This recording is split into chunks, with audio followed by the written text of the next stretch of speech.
Welcome to Wild and Exposed, your number one adventure, nature, and outdoor photography podcast.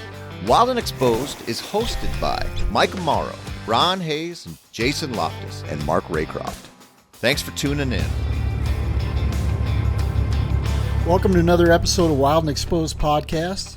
Got myself, Ron Hayes in Wyoming, Mark Raycroft. Mark, where are you coming to us tonight from? From home base in southern Ontario. He's back, boys and girls. He's quit hiding. Yes. Jason 2 Loftus. weeks back. 2 weeks back. Jason coming to us from Salt Lake. How are you, Jason? I'm doing good. And sunny Salt Lake, well, warm Salt Lake. It's in the 70s today, which is just crazy, but yeah. Hey, something crazy happened this weekend. Crazy, insane. Jason Loftus was in an area and did not get the shot. Uh-oh. Yeah, I missed it. That is pretty rare. So go ahead, spill the beans to everybody, Jason. Yeah. You just told I me. I feel bad for you, Yeah. but I don't, because you always get the shot. Right. Well, I don't actually. I don't. The wolves have always been a animal that I just can't seem to connect with the right way to get the images I have in my head. Good close, range type of images. And anyways, long story short, I had my opportunity. I went up to the Tetons. I decided to camp out for moose. This is what I went up there for. Had not heard. I did not use my networking, which is a lesson learned, to find out what else was going on potentially. And a pack of wolves had killed a young elk by Pacific Creek. And it was about 50, 60 yards right on the river. So it would have been a really incredible opportunity to photograph. I think somebody said there was 8 or 9 wolves or something in that, right in that area. Might have been more, but yeah. So it's just the way it goes. You go out and you do these things. You spend time, and I know better. I should use my networking. I knew there was going to be other people up in that area. And as a matter of fact, it's funny. I met Mark Payton while I was up there, and a friend of the show and a friend of ours, and he got to see that encounter and actually got to have another incredible encounter that I won't ruin it. I'll let him post. You guys can go follow his stories and his posts and see what he posted. But he was in front of me on the moose, and he ended up getting back in his car and driving away with a phone call. And I should have known that was a sign that something else was going on, and I should have just left and followed him. But anyways, live and learn. But so yeah, Ron, I did not get the shot. Well, my heart is broken for you, buddy. I know. I appreciate you. Feel the love, guys. I feel it. Right? We should do a little promo on our sponsor promo, which we mentioned in the last podcast, but just to reiterate, because this promotion is going to go from now until the end of the year. So it'll be good for the holidays. Basically what they're going to do is give any Wild and Exposed listener 20% off of any think tank bag or any SKB hard case that they have in stock on the website. He said he couldn't do it with special order stuff, but he said that they intentionally overbought that kind of stuff when they did their buying season last year, just because they knew the supply issues were going to be difficult this year.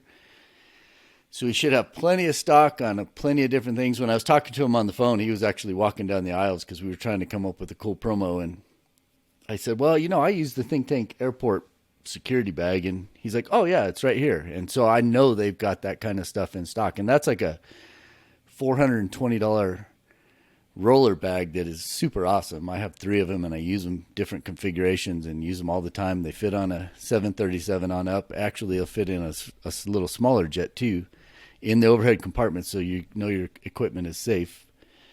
But if you look at 20% off of that, it's like $80, a little bit over $80. That's pretty significant little savings on a bag of that caliber. So just know it's got to be in stock, and then it's Wild and Exposed listeners only, and you have to use this promo code.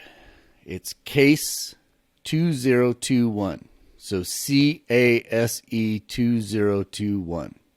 Well, we've got a special guest tonight coming to us from Toronto, Ontario. Anand Iyer is coming to us from up. You live in Toronto proper, Anand, is that correct? Yes, yeah, I live downtown Toronto, like right in the heart of the city. Well, we appreciate you joining us tonight. And you met Mark in the field, I believe, correct? Yes, first off, I just want to say, glad to be here. Really nice to meet you guys in person. Yeah, and well, virtual person, but yeah, I ran into Mark in the field. Mark and I actually here and there we do I message him on Instagram here and there, so we kind of knew each other a little bit that way. But I just we were both kind of going out to the Canadian Rockies at the same time, and ironically enough, we kind of bumped into each other on the field. And I'm like, hey, there's that voice I always listen to. And, I was surprised how tall you were, to be honest. Oh, 7'4". Yes. I just stopped playing for the Raptors 2 years ago. Yeah. Not quite. I'm only 6 feet, but still, it was great to meet you in the field, and absolutely had a lot of fun.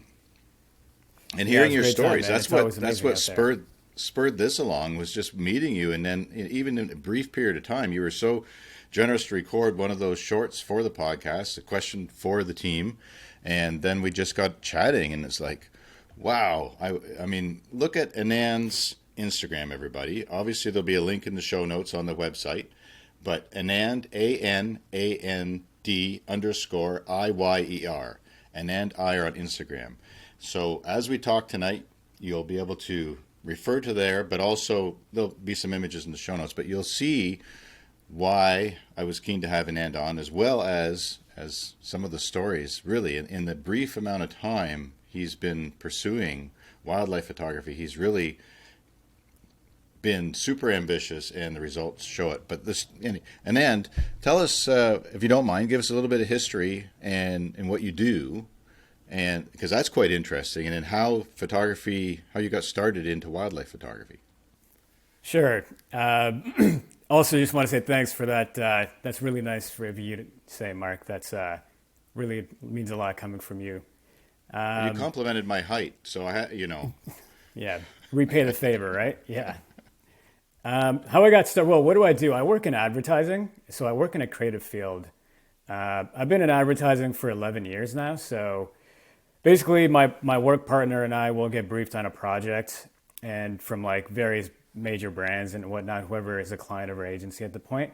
And then we'll have to basically come up with ads, marketing campaigns, commercials, and all that. So I've been around the creative field a long time. So just kind of use that and like my experience there to transition into wildlife photography. But basically how we got started in wildlife photography is it kind of started with like a little bit of a health incident for me. So wildlife photography is kind of like a healing tool. As Mark knows how we do out here in Canada, we play a lot of hockey. So I was playing a lot of hockey. Long story short, ended up getting a bad concussion. And then, for a few months had to take off work. It was, a lot of like struggles with symptoms and all that stuff. And I just needed something positive to kind of get out and do stuff. So I started taking this, like just a little camera out and like taking photos. And I'm like, you know what? I've always loved animals growing up. So I'm like, my goal was to take a really good photo with swan. Like it was an odd goal, but it was like, okay. So I would search for ducks and swans, and then, randomly, by fluke at the time, I took a half decent shot of a swan, and I looked at it. I'm like, you know what? This is not bad. The angle's pretty good. It's kind of low, and that's what kind of hooked me. So since then, I got hooked, and from there, it's like, okay, let's find more swans. Let's find more wildlife around the city. And then it's like, oh, you know what? Algonquin's only 2.5, 3 hours drive away. Let's drive up there. Let's try to find some moose. And then that escalated to, okay, let's go out west to the Rockies and find some more animals. And that's kind of how I got hooked, per se. And and that's 4.5 years later, I'm here. So have you been an outdoorsman all your life? Or is this something that kind of took you outdoors as a means of therapy? A little bit of both. I was, not like an avid outdoorsman. I was more, like I've been out west with my folks back before, and just for like hiking and stuff, but never for wildlife. Like this took it to a completely other level. And you're totally right. It is a very therapeutic thing, very meditative, I would say. I've been amazed at how many guests we've had on recently that wildlife photography became their therapy. Or not just wildlife. We've had some landscape photographers on as well. And just reconnecting with nature. I think if everybody would do a little bit more of that, things would be a lot more peaceful. Yeah, it's I've read articles that being outdoor in nature is actually scientifically proven to reduce like anxiety and stress and depression and all that. So that's kind of where I took a little bit of cues from. Like, I don't want to get too into the stories, but yeah, like I did, have like depression and anxiety after the concussion. So it was really out of desperation that I needed something to get out, and this was kind of what helped. And when I found that it was really helping, like, it kind of did two things. Like, I loved animals, so that's one thing that I'm out there. And number two is actually helping me in my mind state and like really kind of bring me, like, calm me down and stuff. So yeah, it's been a healing tool and it's been great. Like, I would recommend it to anyone who's having any sort of problems or issues or anything. I think photography can be used as a healing tool. And I know it's kind of funny. It's like doctors should be giving prescriptions for like going out to shoot photos and stuff. Agreed, fully. Before we get into the stories that you had gotten into with Mark, he said that you started basically with urban wildlife. Yeah, the urban wildlife actually started more after the pandemic hit. So I was, obviously, as we all know, once the pandemic hit, like, we weren't traveling anywhere. There were lockdowns everywhere. So for me, I still wanted to see what I could do. And I was really interested in the juxtaposition of urban wildlife photography, because there's something interesting to me about the concrete jungle and seeing wildlife there.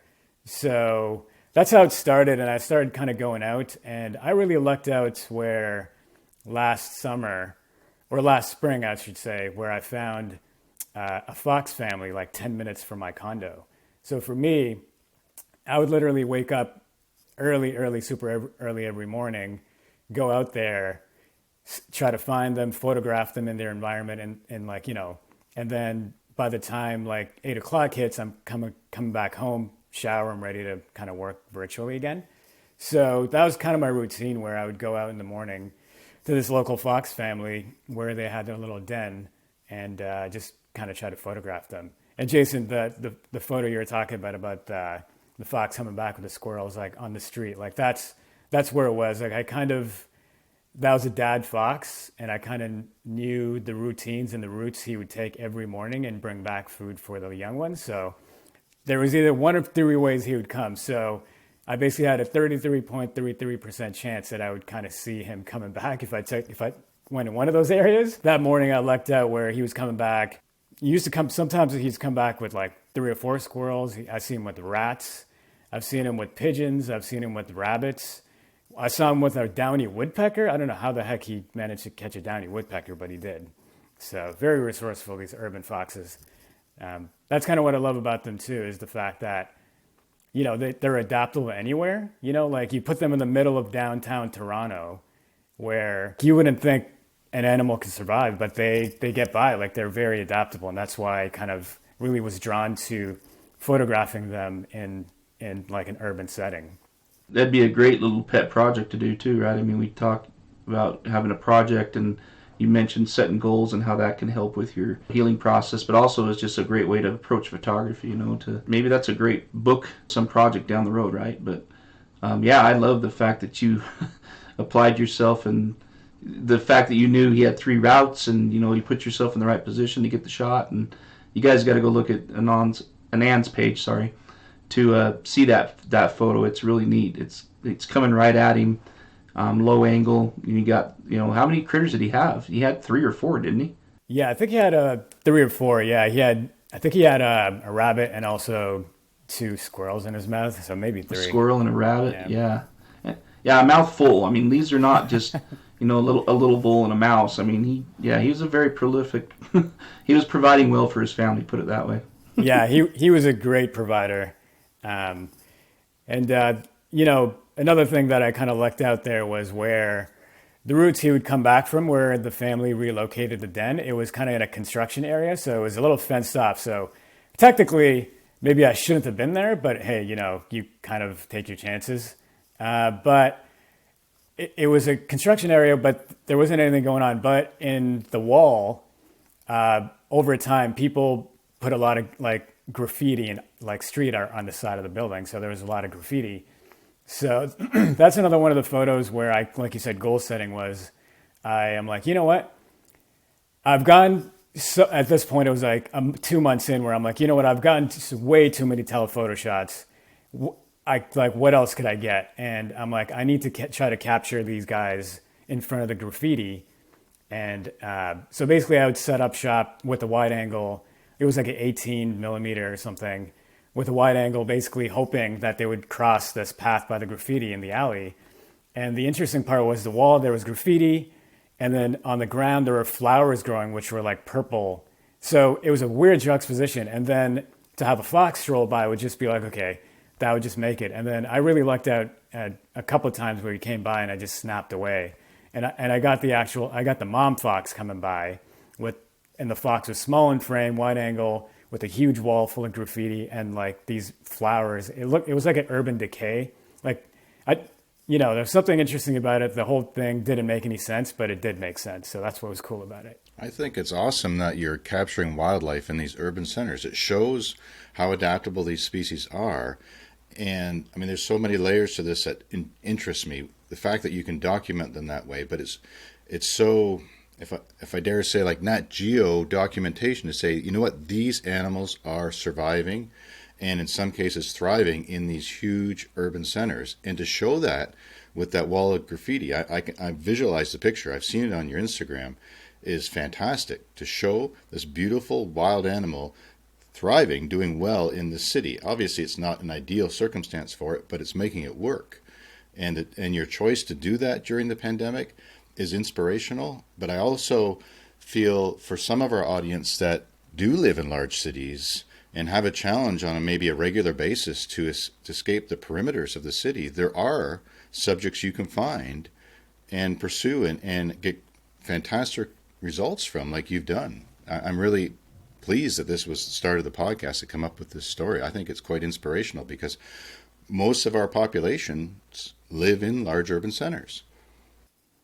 Yeah, that's true. I appreciate you saying that, Mark. Yeah, I think I've heard a lot of people talk about, oh, you know what, if there's a road in there, I'm not taking a picture. To me, that doesn't make much sense to me. It's like, hey, like this just shows another way like these animals could survive. Like, if the fox is crossing the road, like that's an awesome picture to have. I have a picture of the fox curled up and sleeping, and there's a major highway going on the side, and there's a car passing by, and it's just curled up sleeping. So it's kind of like this fox doesn't care. There's a highway, like it's made this place its home. So for me, it's like it doesn't have to be in the wild. It could be anywhere. I just want to capture some sort of behavior or some sort of just something different, And I think that kind of stems from the fact that I work in advertising where we always have to try to come up with original ideas. It has to be different. Like you're trying to do something different. So that I've kind of taken that into wildlife where it's like, well, what can I do to, make my photos stand out? And these are just little things you kind of pick up over time where I'm like, oh, that's interesting. Like show this, show that, like show the wall, like, show this street light. Who cares? Like it doesn't ruin the image to me. It actually tells a story better. Well, one of the things that I was going to say or comment on was that we talk about often, photograph right in your backyard. If you find something an opportunity that you've got that's close that you can access a lot, or often and consistently, spend some time there because you're going to get things that other people don't get. You're going to start to see things that other people don't see. And, that graffiti shot, I was just looking at it on your Instagram. It kind of reminds me of that Will Smith movie. I don't remember what the name of it was. Where Am Legend. I Am Legend. Yes. Yeah. And, how the wildlife adapted to living in the urban area that escaped from the zoo after, whatever happened, the apocalypse. But that's kind of what it reminds me of a little bit, but it tells a story of their life cycle. I mean, it's your comment about man-made objects or man-made quote unquote habitat being in the shot and not taking it, it doesn't tell the story of that family's life for sure. I had a few years back had the opportunity to photograph a family of bobcats that they stayed right on a railroad, right on the rail, basically behind the bridges, and the kids played in the train, that kind of thing. I mean, it just tells their story, and to be able to document over time a fox family story, I think is a great project to get started with. We all thrive in being in the wilderness as far as our passions as wildlife photographers and documenting animals' lives and what we consider to be nature, right? But these cities are a fact that they're part of planet Earth. And animals of all sorts, from microbes to mammals to birds, either live in or have to navigate these concrete, we call them concrete jungles. So, as part of conservation photography, there's a huge movement in that right now, and documenting the lives, whether it's struggles or successes of these species, is really quite relevant at this time. And so I think it's fantastic, and more people should do it for fun even, right? And it opens one's eye. When you look out there and you start paying attention, it can be surprising how many species are in those areas. That's so true. Like, it's not, before the pandemic, before my hand wasn't forced to go look in the cities, where it's just like, okay, I'm going to go up to Algonquin, right? Mark, Algonquin's a beautiful place to go. Love it. And like, you're out in the wilderness. Yeah, exactly. But it's one of those things where, because of the pandemic, you're forced, but also, hey, I could have chosen to take shots of the city or something, but I'm like, you know what, I love wildlife too much. But like, finding the fox family was just such a huge thing. Like, that really spurred everything. And then, it kind of led to a whole series of events that I wasn't expecting it to go down that path, So it's like, the first time I saw it, it's like, oh my God, foxes, I love foxes. Kits, like, you're just taking photos with telephotos all day. And then it's just like, okay, there's a lot greater story to be told here, where I think that luxury came from the fact that, A, I was lucky to be 10 minutes away, and B, just going out there every morning where you put yourself in that situation more often than not. So real quick, I just have a question for you, because Yeah. I've spent some time photographing foxes, not in an urban environment, but they will, if they get pressured and if they feel like there's an issue or danger. And you mentioned that they relocated their den. Yeah. Were you just spending enough time with them that you knew? Because there's times when they'll move it far enough that you can't find them again. No, in that same area. So yeah, this one was interesting. I mean, that's one of the benefits of urban wildlife, is they're so used to people and like foot traffic and stuff like that, where urban foxes, in my experience, don't bat an eye with people. It's very rare for urban foxes where they will see you and they will just like not want a piece of your run. Like, I've seen the urban foxes walk right by people sometimes. And like, this fox would hunt in the morning and there were construction workers down the street, and he would just be coming back with like food for the family. So the relocation, I think, wasn't, and the relocation only happened, it was like, it relocated like 20 meters away. So it wasn't even that far. So I don't know why it relocated, but there must have been some reason why they relocated. I think maybe they just kind of liked it underneath the bridge of the highway where they relocated down to the second time. It might have, because there were some rodents down there, so it's probably might be closer to just feeding and stuff like that. So I don't know. But and as the kids started to learn how to hunt and stuff like that. Exactly. The kids were running around down there and stuff. So yeah, exactly. The kids were hunting down there after a couple months and playing around down there. And like, other foxes I've had experiences with out either in eastern Canada or out west, even in Algonquin, the Algonquins especially, like, they, even like 100 meters away, they'll see you. Sometimes they're very skittish. So I think it's their, whatever they're used to. And in Toronto, they're just used to people and stuff. But they're very good at hiding out people. But I think, such a big city with close to like 4 million people or whatever is here, is like, they're going to see people on a daily basis, and they're just kind of used to it. And they know humans aren't threats to them. So, they're very smart. That's why I like them. They're just to me so adaptable and just super smart. That's a great story. I'm sorry I keep going on about it, but it's really cool, and you've got a lot of really neat images in there of them in that urban environment, and a lot of good storytelling images. So yeah, kudos to you. That's a neat project. Thank you. And one more story, if I may, about the urban foxes. One of the coolest things that happened to me there was in that area that was kind of locked off with the graffiti. One morning, I was just sitting there and I wasn't even like photographing them. I was just kind of taking a little break. And the mom and dad came up from underneath the bridge, and they were in that area with the graffiti. And they're so used to me at this point where they don't perceive me as a threat or anything at all. Where I think there's something interesting where they kind of just don't pay attention to. And they were running around me and all down the street like two dogs in a dog park. And I just sat there and just kind of took it all in. And I took a couple of photos of them kind of like play fighting with the graffiti in the background, which was kind of interesting. But other than that, it was kind of one of those things where this is such a cool moment. I just want to take it all in. It's in my memory bank, and that's good enough for me because I just want to witness this with my eyes.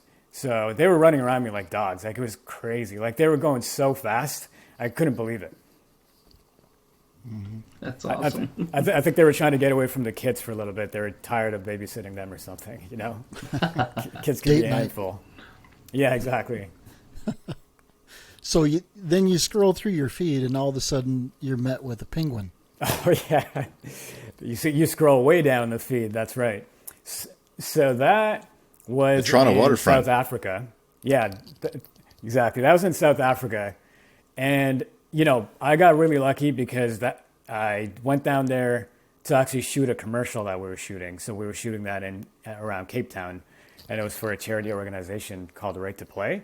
So we were doing some shooting down there, and we had some downtime. So it's like, hey, we know they're the Boulder Beach Penguins. So let's go check them out. So me and a few coworkers just kind of drove down there, and they're literally all over the place. And that photo there is pretty funny because it's a picture of one of the penguins throwing up, and I just luckily caught it with half that throw up in the air, and the other one looking at it like shaking his head. So it's one of those weird photos, but yeah.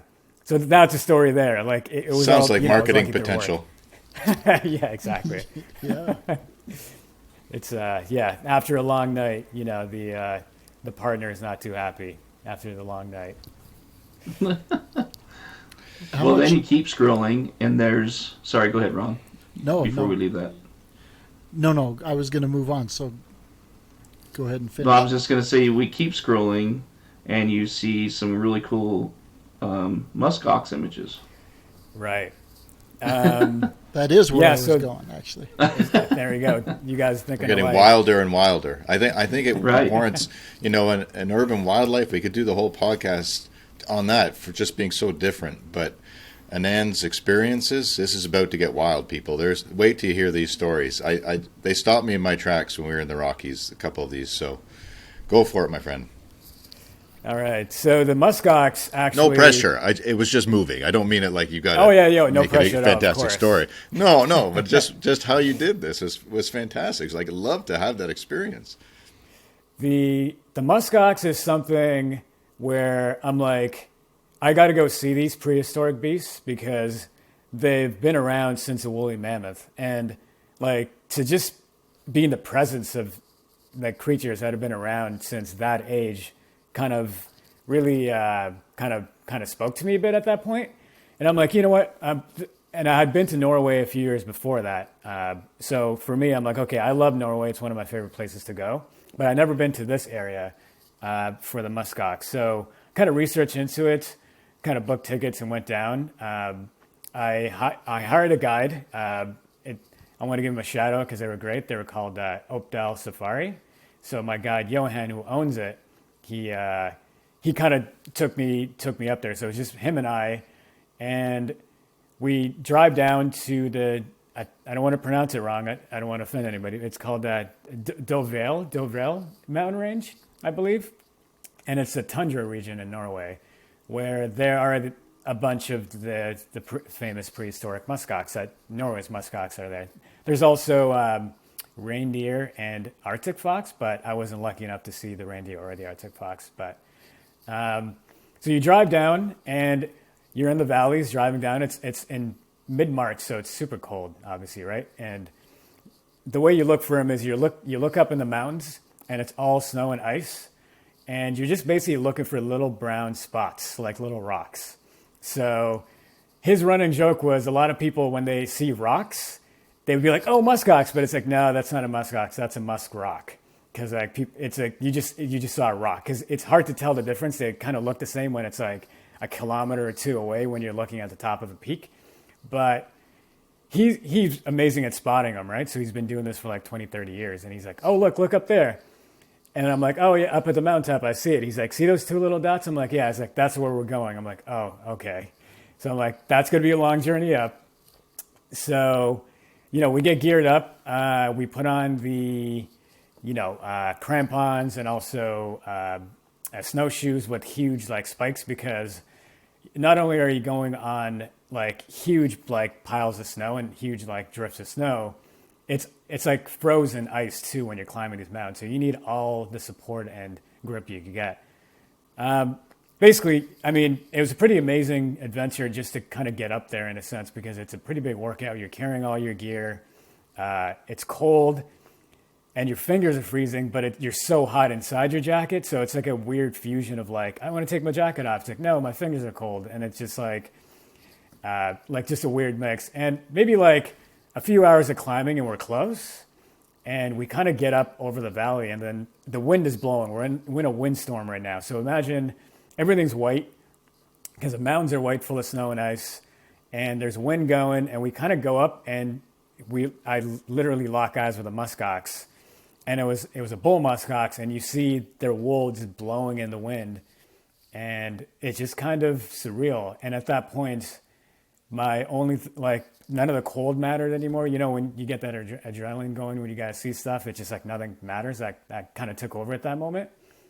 And he's just like, okay. He's like, I see how you feel. I'm going to go sit down and enjoy his coffee. So he just kind of sat down because he knows that I'm just like, photographers will get in that zone and they'll kind of just take photos. He laid down parameters of like, you don't get too close. There's a distance, like legally you could get to them. So, all those rules are abided by. So you need obviously a long telephoto. But, I was just lucky that it was a windstorm and it was all white. So taking photos of them, it kind of looks surreal, because in some of the photos I got, it just looks like a muskox in white, in pure white. And it's a very graphic look. And for me, I love that, because like I said, I work in advertising. There's a lot of like creative aesthetics and like looks. So like my photos have a very clean look, and I love having that very like graphic kind of look to it, and like artsy look to it. So yeah, we get up to the muskox and we take a bunch of photos, and then he offers to use some like Norwegian like delicacies and stuff, and you can eat up in the mountain, and which is always a treat. And you could also spend the night there, where you put like he carries everything. He was like a 45, 50-year-old man, and I thought I was carrying a bunch of stuff with my camera equipment. He's carrying emergency equipment. He's carrying extra pair of like snowshoes. He's got a tent. He's got water, food, everything. So this guy was super fit, Johan, going up and down these like mountains all the time, like guiding people. So yeah, it's a testament to that guy. But yeah, so you could set up the tent. You could spend the night there. Not lucky enough to see the stars that night. It was cloudy, because I've seen pictures of people doing this where you could take photos of your little tent with the wind blowing, but you have like a beautiful nightscape, like star stuff at night. And you could wake up in the morning and you get the beautiful like pinkish light, and you could photograph the muskox in the morning too. But, as the roulette wheel has it, like it was cloudy, so I didn't get that pink hue. But, you're literally waking up and looking at like prehistoric beasts. So you can't complain too much there about the weather or about the light or anything at that point. So did I get that right? Did you stay up on the mountain with them that night? Yeah. That's cool. Yeah, you could do that. Yeah, he gives you that option to do that. What was that like? Like, tell us a little bit about the preparation. You said it was freezing cold. What was the temperature approximately? And then just maybe take us through the steps of that overnight experience so that if somebody was dreaming of doing it, what that would be like, or just for us vicariously living through your experience right now. Yeah, I would say the temperature was fluctuating anywhere from -5 to -10 windy, and that's degrees Celsius. So I'm not sure what the translation is out to Fahrenheit, but I mean, basically it was pretty cold. But I think I'd never experienced it, but what's amazing is he'll dig holes in the snow to put the tent. So, and you're basically fortress blocked off by big snowbanks that he's dug. So without the wind, actually, it's not that bad. Like, and the sleeping bags and everything are pretty heavy. So you're actually not bad at all. It's my fingers and toes run very cold compared to other people. So that, for me, that's always a problem, regardless of like decent cold or too cold. So that was one thing I had to manage. But I think for most people who don't have the fingers and toes issue, it should be fine. But no, it's super quiet. It's actually like, you know, when you camp out, it's, let's say for Algonquin, you're hearing like insects and things like that and like grasshoppers, and you don't hear anything. Frogs, like, it's just wind. moons. It's just eerie quiet when the wind stops. And yeah, it's actually very surreal. How much of your travel now do you find that you do specifically for wildlife? Or is it more for work and the wildlife is just a positive byproduct? No, 100% wildlife. Every trip I've taken over the last little while has been wildlife.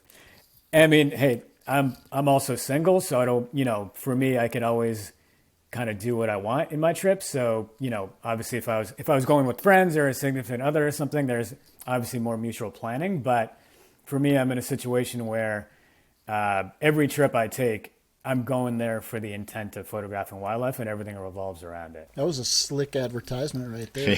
Yeah. By the way, I just little heart gifs going up on the screen. Yeah, I love it. There you go.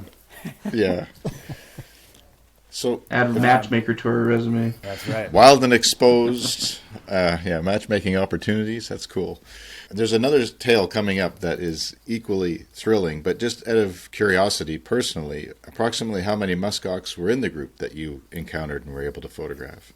Oh boy, 30-ish. There was a lot. Significant.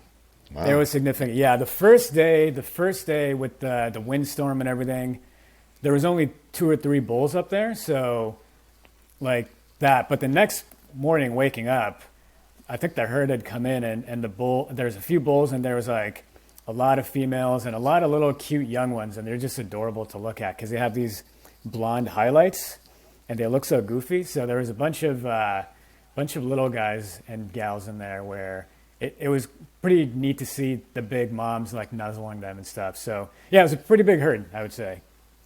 And they're all That's pretty awesome. chill.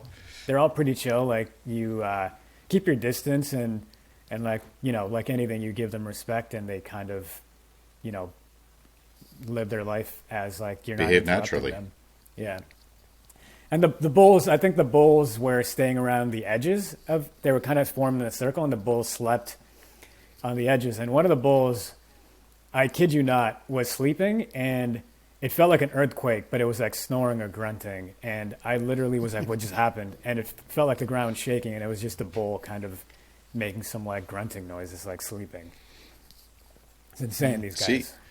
See, you know you're in the right place for wildlife photography experience when you have something like that happen, right? You're just Oh my God, yeah. relaxing enough, and these magnificent beasts are nearby, and you can hear them snoring. I mean, that's super cool.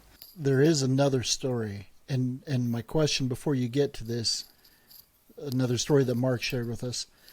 Before you get to this, was this on the same trip, or did you take another trip to Norway?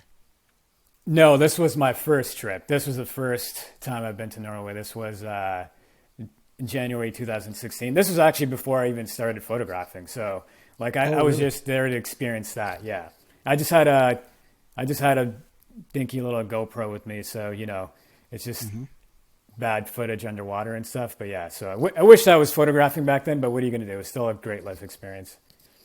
Some people use GoPros all the time. Action cameras, part of the kit. But But so this was in the Arctic Circle in Norway, where, I mean, growing up, I was a huge fan of orcas and whales and that, and I was really drawn to them. And I'd seen that in the Arctic Circle in Norway, and you know, by Tromsø, you get to this place called Tromsø. It's a little like the northernmost Arctic town, or like the biggest Arctic town in Norway.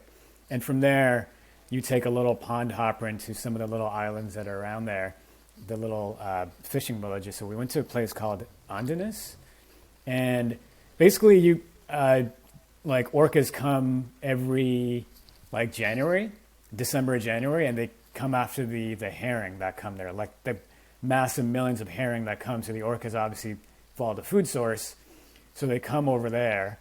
And I had the opportunity to basically snorkel and like free dive with the orcas there. And In January. there were orcas, but in January, yes. That's the setup. You got to tell us about the preparation for that when you yeah. get to it. No rush. Yeah. So it's in January. There's orcas, but also because of the herring, there are humpbacks and there's fin whales. So I was lucky to see all three of them, but I must have seen in the 3 days I did it probably 100 something orcas, and like and one day I saw maybe like 20, 30 fin whales and a handful of humpbacks.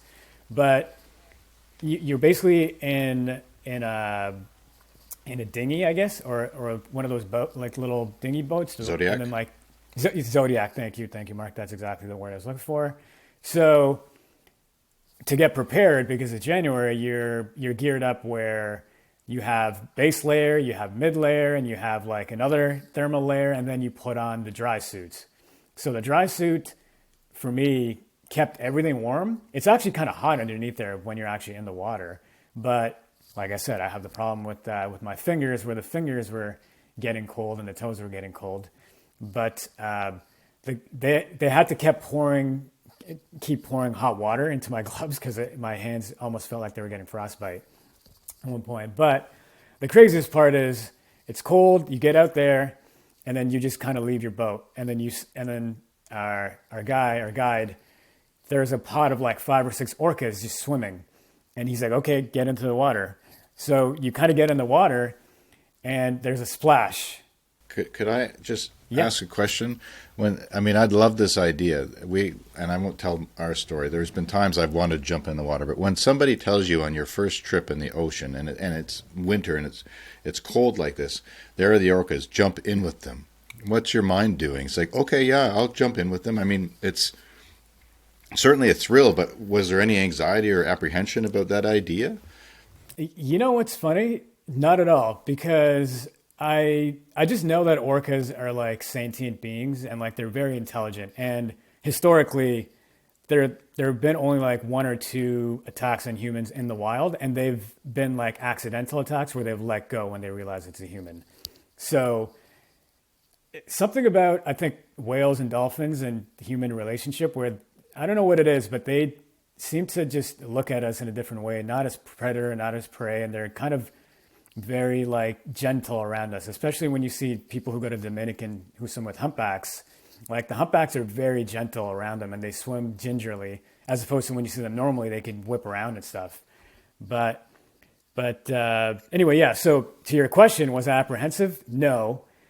The second day, ironically enough, I was more apprehensive than the first day. So I don't know if the adrenaline got to me the first day, where I was just going into the water, like wasn't even thinking about it. Where the second day was happening, I'm like, oh wait, I'm actually doing this. Like, what am I doing? But and then you have a little bit of those thoughts, but they kind of go away quickly. But you dive in, it's, at this point in January up there in the Arctic, you only have like 3 hours of sun, and the sun doesn't even come above like the ground. It kind of stays at like a horizon level. So there's not much light. So you jump in, and the ocean's very dark. And then when you jump in and your ears plunge, all the noise of all the wind and everything from up top of the water goes away, and you just hear underneath the water. And you could hear the orcas vocalizing, getting closer. And then you just see black and white spots from far, and it's just almost surreal. And then they come close, and you're like, whoa, they're looking right at you. They look at you right in the eye. The first time jumped in, they swam by me, they were vocalizing, and then they kind of dove, two of them underneath me, and just swam and just kept going. So it was a very surreal experience. I mean, I have this on GoPro. Like, I have it recorded. I'm so glad for that. So it's amazing. But I have it etched in my memory too. And over the next couple of days, I saw a bunch of orcas, a bunch of pods. So you dive in, and then you kind of just wait around. And if they approach you, perfect. If not, it's fine.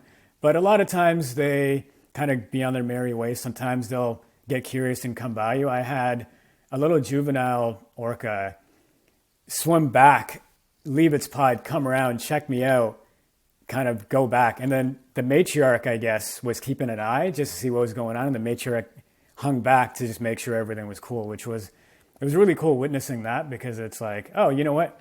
The matriarch, is just keeping an eye on the young one who was curious to come by and check out a few of us who are in the water.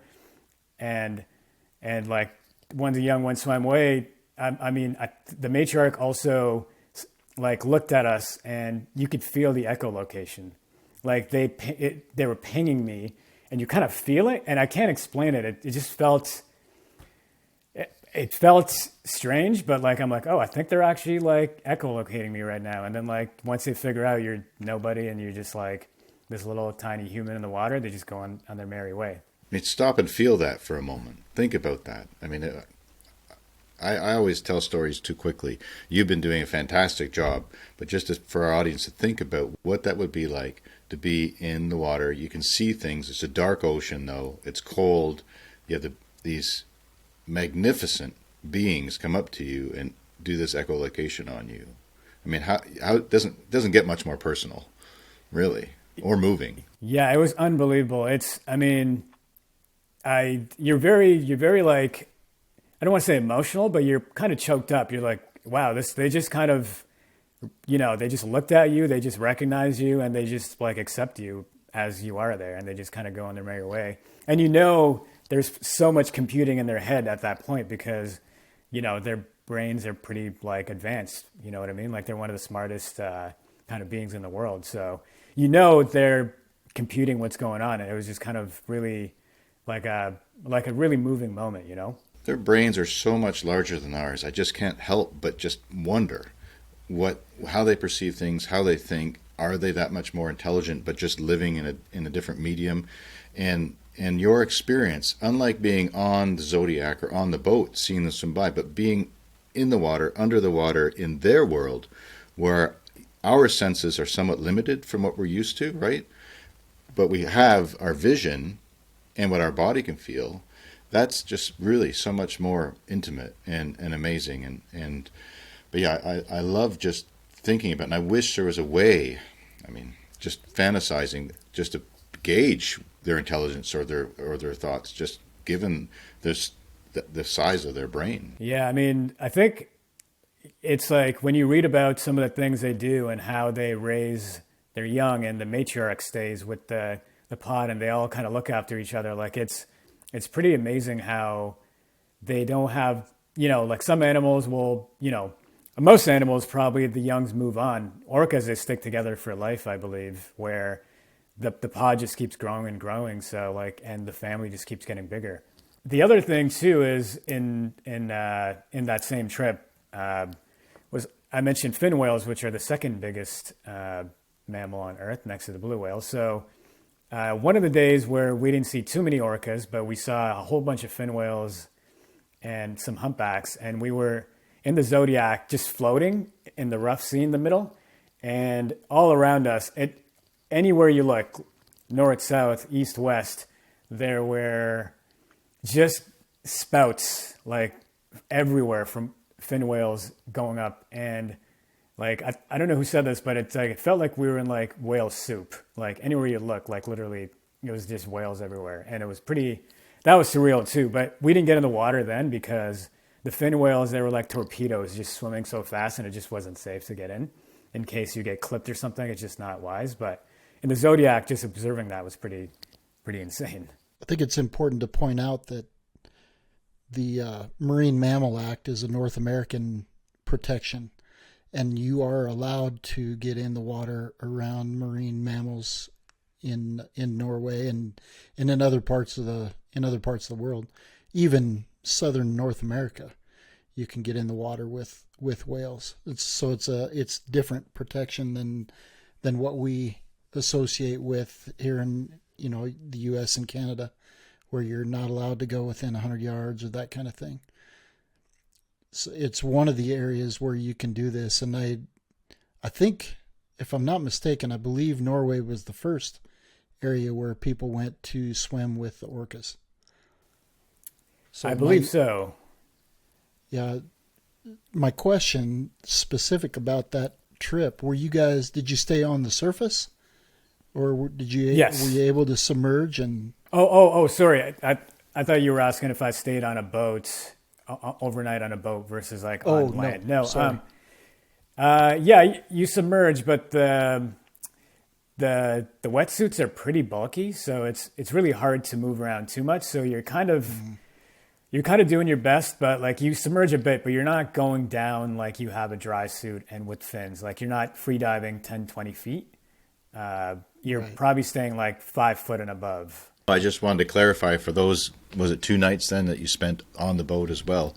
And so is it far enough out at sea that you're not near the islands, like not within sight, or is this just on the boat near the coast? What was that experience like? Actually, I stayed on land for 3 nights. Okay. And so every morning you would wake up and you go meet up at the base camp, Okay. and then everyone would set up and kind of just take the Zodiacs and go, yeah. Just basically whatever the sunlight That's cool. allows, you kind of out there and you come back, yeah. Oh, so it was all Zodiac based, not from a ship. You would just go from shore. Oh, that's cool. From shore, yeah. So no close. transferring and all that stuff, yeah. They were very close to land. It was in this little fishing village, so you probably get on the Zodiac and maybe like 10, 20 minutes out into sea, you see them. That's awesome. That'd be a dream trip for me. I know we've got a friend of the podcast, Jeanette, moved to Norway from BC. And she moved over there with another guest of the podcast, Sven. And the images that she's been capturing are just incredible. And of course, it's all fresh. When you see wildlife from a different part of the world, it's all fresh. It's not like going out for us and seeing thousands and thousands of deer, just in one day. Everything's new. And I think that would be exciting. It kind of rekindle some of that excitement that you had when you were a kid, kind of thing. Yeah, Norway to me, I mean, hey, I love Canada, and I think like the Canadian Rockies is one of the most beautiful places in the world. Norway's up there. Like Norway is, to me, up there. It's so beautiful. It's amazing. The people are super friendly, and of course, a lot of wildlife and marine life. And I did other stuff besides wildlife too, because I was going so far out where I'm like, okay, my main thing is wildlife. I'm going to get this done. So with the muskox, I went to this area, did what I had to do, and then I went to just a little charming little town called Trondheim after that, where I spent a few days just walking around, taking in the local sites, taking in the culture and stuff. So it's one of those things where I think, if I'm somewhere within Canada, I'll do strictly wildlife and then I'll be back. But in Norway, you're going so far out, you might as well experience some of the local feel and like what the country's all about and their culture and everything. And that's a big thing for me too. When I think of going to Iceland, it's one of those places where you can go to consistently photograph the aurora. That is one thing that everybody comes back with. Is just the people are just great, and a lot like the rural U.S. Not like the urban U.S., but a lot like the rural U.S. where everybody's friendly, everybody says hello, and they're warm, welcoming, and that's New Zealand was the same way. But I love to visit places, around the globe that I haven't been before, and see that that there are good people everywhere, and enjoy the sights. But so what What is your favorite? Well, actually, let's go back. Jason knows what's. I know what you're going to happen. ask. Yeah. So outside of what you've just talked about, because those are some pretty incredible experiences, what would be your favorite outdoor experience? Oh, outside of those, I guess well, if you didn't put those stipulations, I would probably say the orcas were probably that. Even though I wasn't photographing, like it didn't even matter. Like that was definitely number one. But outside of that, I would say, this might sound like a little bit of a generic answer, but to be honest, anytime I'm around foxes, to me that's just the best. Not one time. I mean, I could probably say when I with that fox family last summer was great, but I just love foxes. Where anytime I feel like I've been lucky enough to be around them or shoot them, I just take that as like, okay, this is great. Like I feel like really like blessed to have experienced that. So probably an odd answer considering people probably have like all sorts of crazy stuff, but to me, it's as simple as foxes. And if you ask me the question, if you could only shoot one critter for the rest of your life and nothing else, the answer would be easy. It would just be, I would go with the red fox. Were you disappointed you didn't get to photograph the Arctic fox? Yeah, I was. But not too disappointed because, obviously the muskox, but it's definitely on my list. And I think there are a few places. I know in Canada there's some places in the Arctic, and in Norway and Svalbard and Iceland too. But maybe one day I'll have to dedicate a trip to find the Arctic fox because they look pretty charming as well. I love that choice. I mean, you're right. A lot of people would say, like me, it's often elk or mule deer, and I know Ron his heart's at the ocean. Mark is, I would have to say, moose and caribou. Puffins. Right? Puffins, right? Yeah. Yeah. But to choose the foxes and to choose it based, I would imagine, because of just the incredible experiences you've had with this during the pandemic and making the most of a situation and having those urban foxes to focus on and spend time with. I like that choice. I think that's really neat. So. Yeah, my heart's at the ocean, but my butt's in Wyoming. So, swift fox are definitely one of my favorites too. I love to spend time with the swift fox. They're so social, and most of the time, people see a fox, it's by itself. But if you spend time with them, you get to see all those crazy behaviors and see just how social and vocal and communicative that they are. I think that's a word. Yeah, communicative. Communicative. There you go.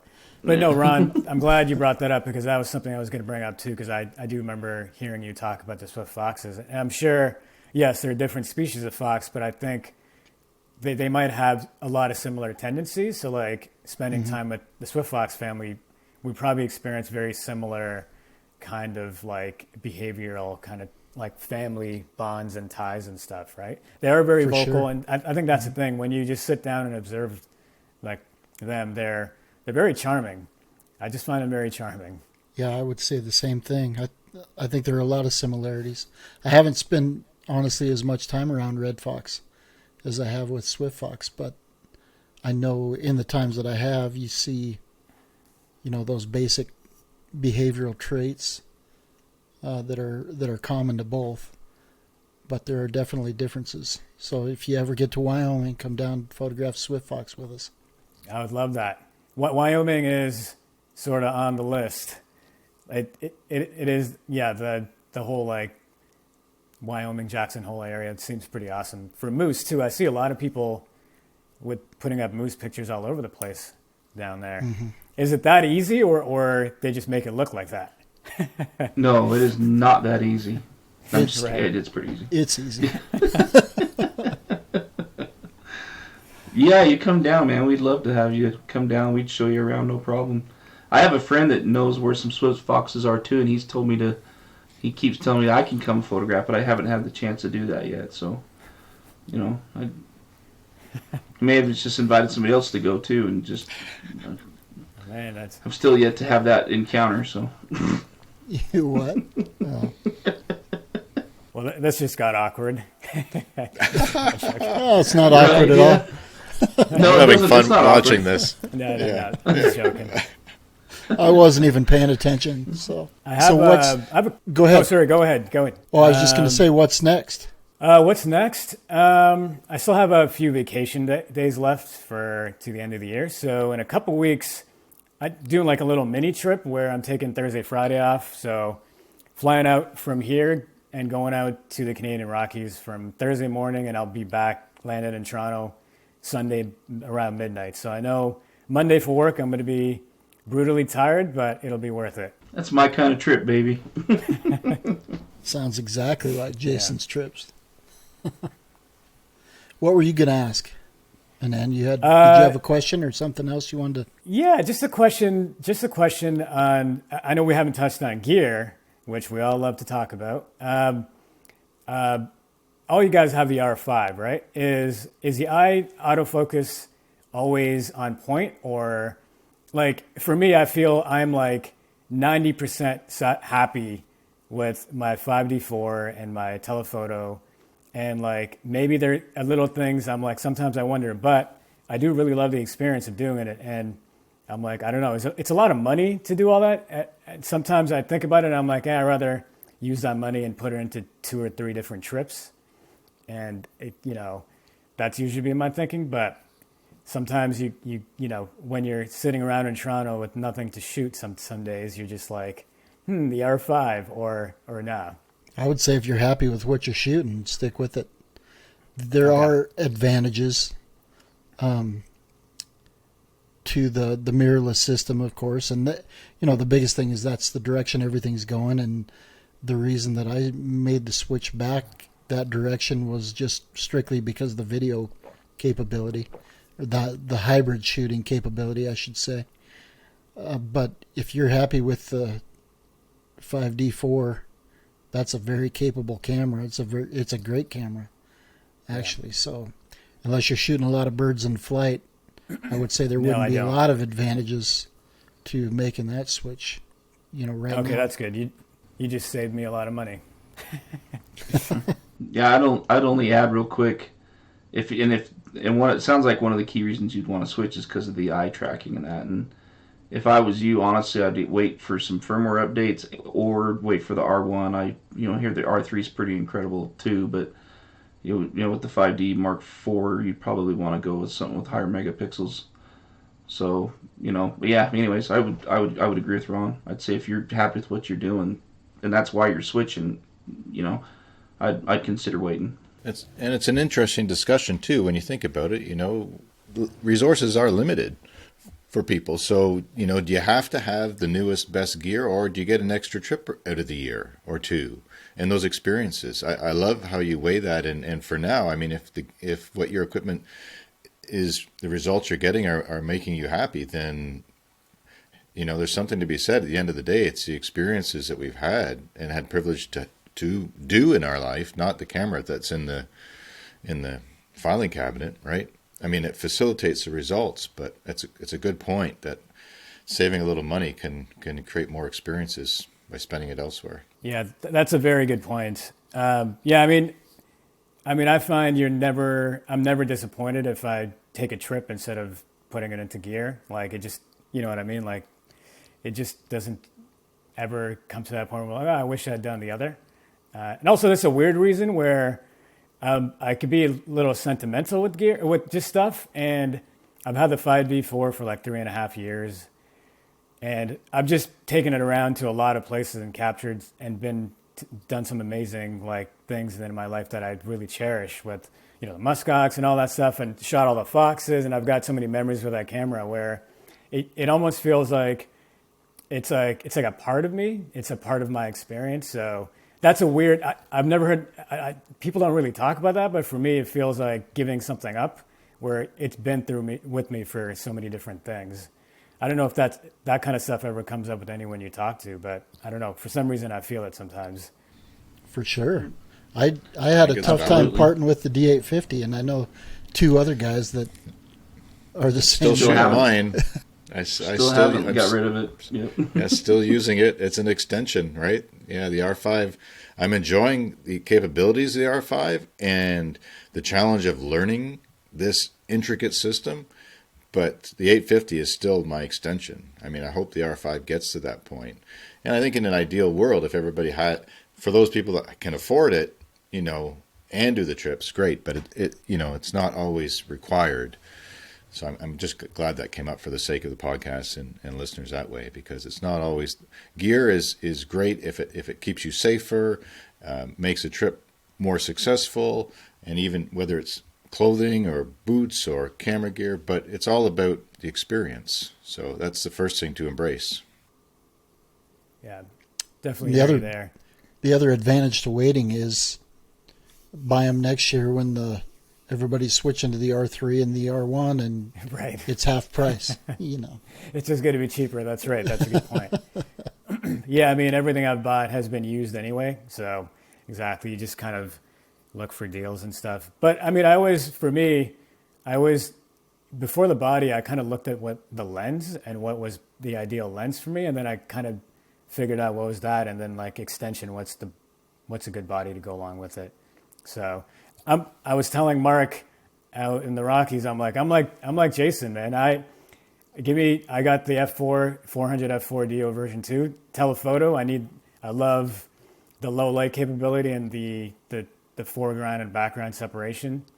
And it's like, to me, that's kind of what I love about it. And the camera body, hey, you could, use anything in the last 5 years and 10 years and probably get good results with like a lens that gets you what you want. Yeah, we have a friend of the show, Kelly. He's been on before, Kelly Ulmer. He actually has his very first camera still. And for the very same reasons you mentioned, just for sentimental reasons and the memories it had with it, the experiences he had because of it.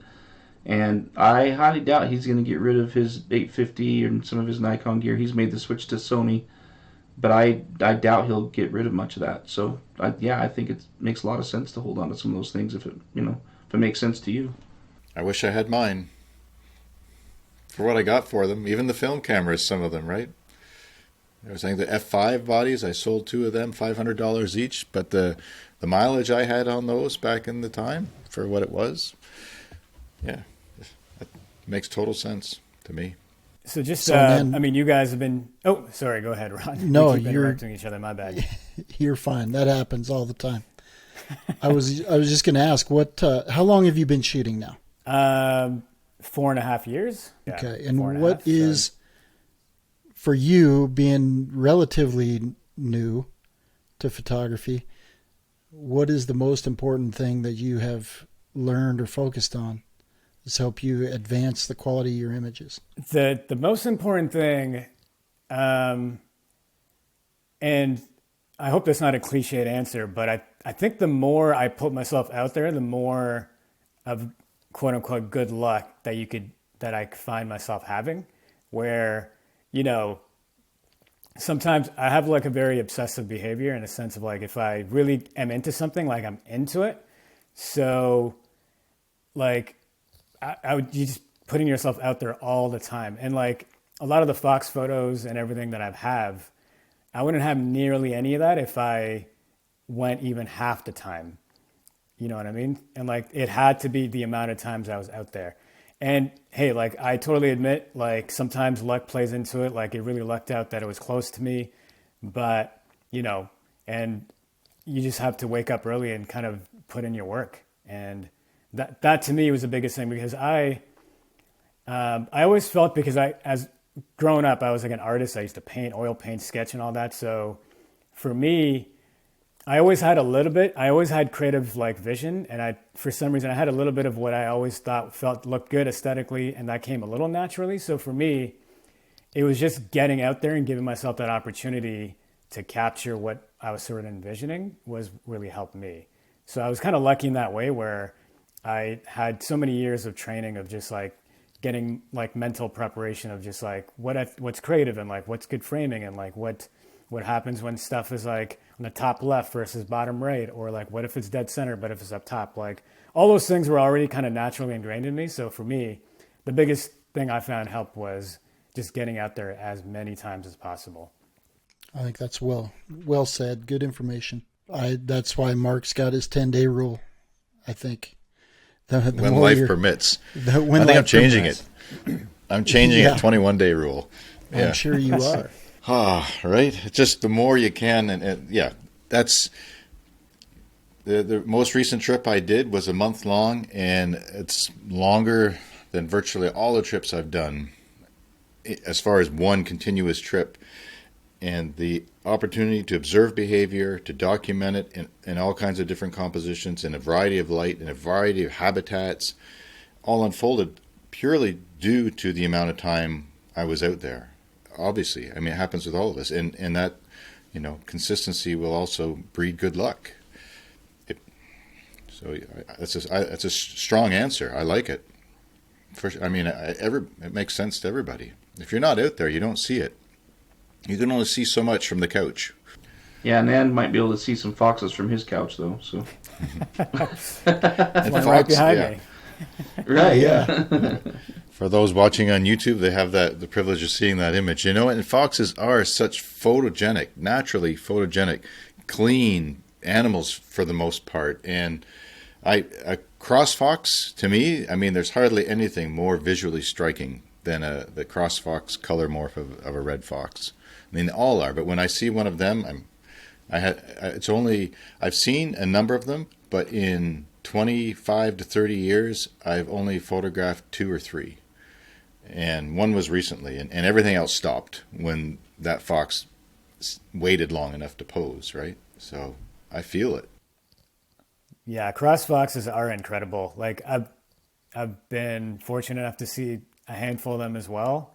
And you're right. Like everything stops. It's like, okay, we gotta look at this because this is something unique. And yeah, they kind of look like foxes. Like and if like a fox and a raccoon like mixed together, like they have like the colorway of the raccoon mixed with a fox, and it looks like a fox. So it's cool. Yeah.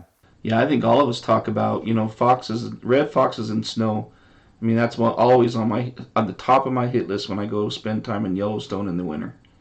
And there's a lot of times it just doesn't happen, but so when it does happen, it's pretty awesome. So yeah, it's always at the top of my list. They are very photogenic, and I will say that you have done how am I trying to say this? You have done them justice. Let me put it that way. Your photos are amazing. Well, let's meet up in Algonquin sometime, maybe this winter, to try for foxes. And if you're game, maybe an interior canoe trip next spring or summer for a couple of nights to hang out and talk photography and listen to loons and howl at the moon. That sounds awesome, Mark. A little portage trip in Algonquin, I'm down for that. A little, yeah. I have friends at the portage trips. They tend to get longer and longer, but I'm planning to have a couple of shorter ones this year, just for pure relaxation. But it's just a couple of portages in, and it's a whole different world of just the wilderness, the feel of it, the pristine quietness, and then also what you see from my experience there. It's the same anywhere. There's so, as far as destinations that people know about, that people travel to see wildlife, to experience fall colors, to see the mountains, the highways, the paved roads, have a lot of tourism. But once you take a few steps off, it's amazing how quiet things can get. Or portages off, I should say. Sorry. Have you ever seen any eastern wolves in your portaging endeavors there? Not many, no. I know there's been a couple hanging around. I've never, trying to think back, I've had opportunities to photograph them near Algonquin, but I've never photographed them in Algonquin. So, and I've seen them, but yeah, that's something I hope to. And just following social media, the joys and thrills and temptations of that, you see other people's wonderful images of either time well spent or good luck. And there's been some in the past year for sure up there that are more visible than have been for many years, it seems. Exactly. I don't know if that's the prevalence of social media, people posting more from Algonquin or not, but it does seem like the last year or two, there's been more sightings. I've seen a few of them over the last couple of years, but never like any really good, never got any good, like amazing photos out of it or anything, but just seeing them in the dark and stuff is pretty awesome. But yeah, I think they're rebounding a bit, their population, from what I gather, or what I guess. Yeah, I don't know what their numbers are right now either, but I do know people are having good luck seeing them and at times photographing them. But it's always the right place, the right time, the right angle, the right light, all those variables. But hope to. Yeah, That's there was one. that's a good purpose for a future trip. Yeah, and there was one out there that a lot of people were photographing, but I think it had been fed, unfortunately, so it was hanging out by a lot of the trailheads and stuff. So it's the same one. There's a lot of them. You see it. It looks like it has like a little beard, like in like a gray marking underneath the white. It looks like it has a beard, like it's been fed. So hopefully it's not happening anymore. But I guess that's the unfortunate side of wildlife photography as well. Well, in that, to summarize that, you very well could be right, and it's not a result of wildlife photography as much as it's just, there's a million people go there for fall foliage, and not all, for better, for worse, well, for worse in this case, clearly, not all people understand. They're not educated necessarily unless somebody has told them that this is a bad move. It's like you get people who've never seen this opportunity, never seen this wildlife, driving there to see colors, and all of a sudden they're being approached because of the exposure this animal's had, unfortunately, to food. And they may do it themselves. I mean, it's just a matter of education. Most people would refrain from doing it, and I don't tether that to wildlife photography, but it does create an opportunity due to the unfortunate habituation where lots of people encounter that animal, photograph it, and do so ethically. But it's not ideal because the animal's tolerant for the wrong reasons. And that may have been occurring, and hopefully it's fine, and for whatever reason will move off to a different area because it's such an expansive wilderness in Algonquin that won't be around there. I haven't followed in the last 4 months to know what's happening, but yeah, it's purely education, and we see it all the time. I talked about it on a recent podcast where we were in along the coast and just picking up garbage and cleaning things up. And the importance of just, not leaving anything behind. And not everybody thinks that way, unfortunately, in our society. And again, it's education and trying to move people to care more about those ecosystems, whether it's the garbage or the animals themselves. And I mean, I followed this very briefly, just came up, and it's only because of the amount of coverage. But and I don't want to get off track, but I think the grizzly bear 399 was encountering some of that in Yellowstone recently, right? Where she was Grand encountering, Teton National Park. Yep. Sorry, Grand Teton, and getting into some. Well, she was in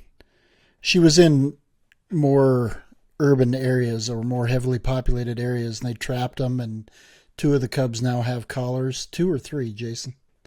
I think just 2. I think it's 2 of them, yeah. And so fortunately they headed back north now, back into the park and hopefully toward bed. But it's spooky when they start moving toward town, because when they get habituated, that's when obviously they have to euthanize. And with her history in the park and the documented history of her in the park and all the cubs that she's successfully raised, it would sure be a shame if